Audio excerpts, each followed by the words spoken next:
Hello friends, आज हम transpose का यूज़ करना सीखेंगे।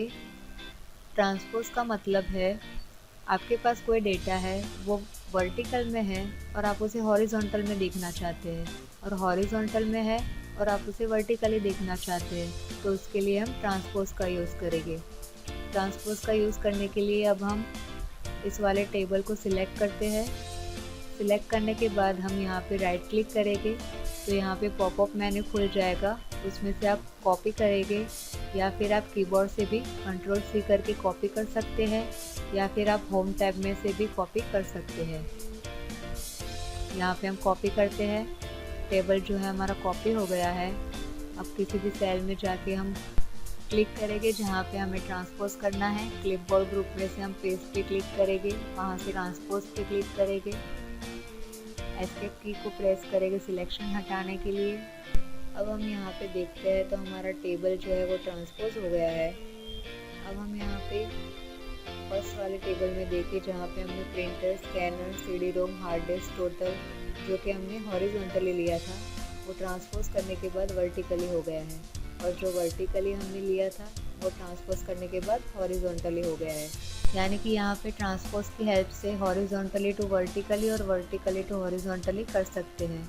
अब इसके बाद हम यहाँ पे इस वाले सेल में जाके देखते हैं, यहाँ पे 2694 लिखा है, जहाँ पे उसे हम रिमूव करके यहाँ पे 9000 लिख देते हैं। अब यहाँ पे हम एंटर करते हैं तो आप देख सकते हैं जो फर्स्ट वाली टेबल है उसमें ही चेंजेस हुआ है। ट्रांसपोज़ वाली टेबल में यहाँ पे कुछ चेंजेस नहीं हुए हैं, लेकिन अब हमें क्या चाहिए, ट्रांसपोज़ वाली टेबल में भी वो चेंजेस होने चाहिए।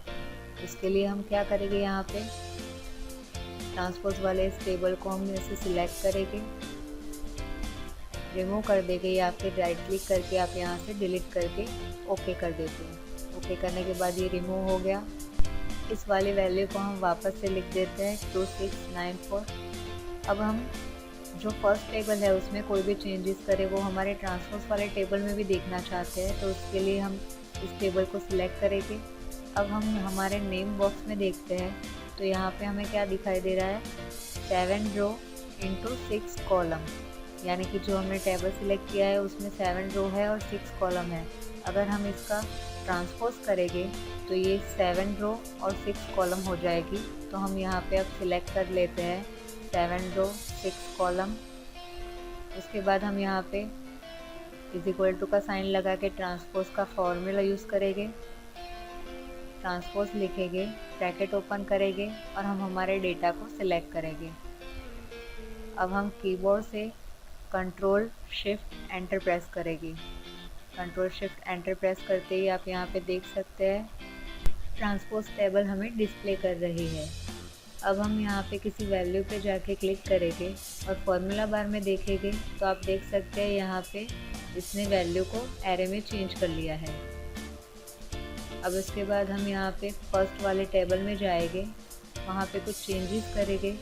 जैसे कि इस वाले सेल में हमें 6587 लिखा है, उसे हम 2000 में चेंज करेंगे। एंटर करेंगे तो एंटर करने के बाद आप यहाँ पे देख सकते हैं ट्रांसपोज़ वाले टेबल में भी इसकी इफ़ेक्ट डिस्प्ले हो रही है, क्योंकि अब इन दोनों के बीच में लिंकिंग हो गया है। यानी कि आप फर्स्ट टेबल में जो भी चेंजेस करेंगे वो ट्रांसपोज़ वाले टेबल में ऑटोमेटिकली अपडेट हो जाएगी। सिंपली हम टेबल का ट्रांसपोज़ करते हैं तब उसका फॉर्मेट और वैल्यू दोनों सेम रहता है, लेकिन हम ट्रांसपोज़ फॉर्मूला से उसका यूज़ करते हैं तो उसकी वैल्यू सेम रहेगी, फॉर्मेट नहीं। Thank you.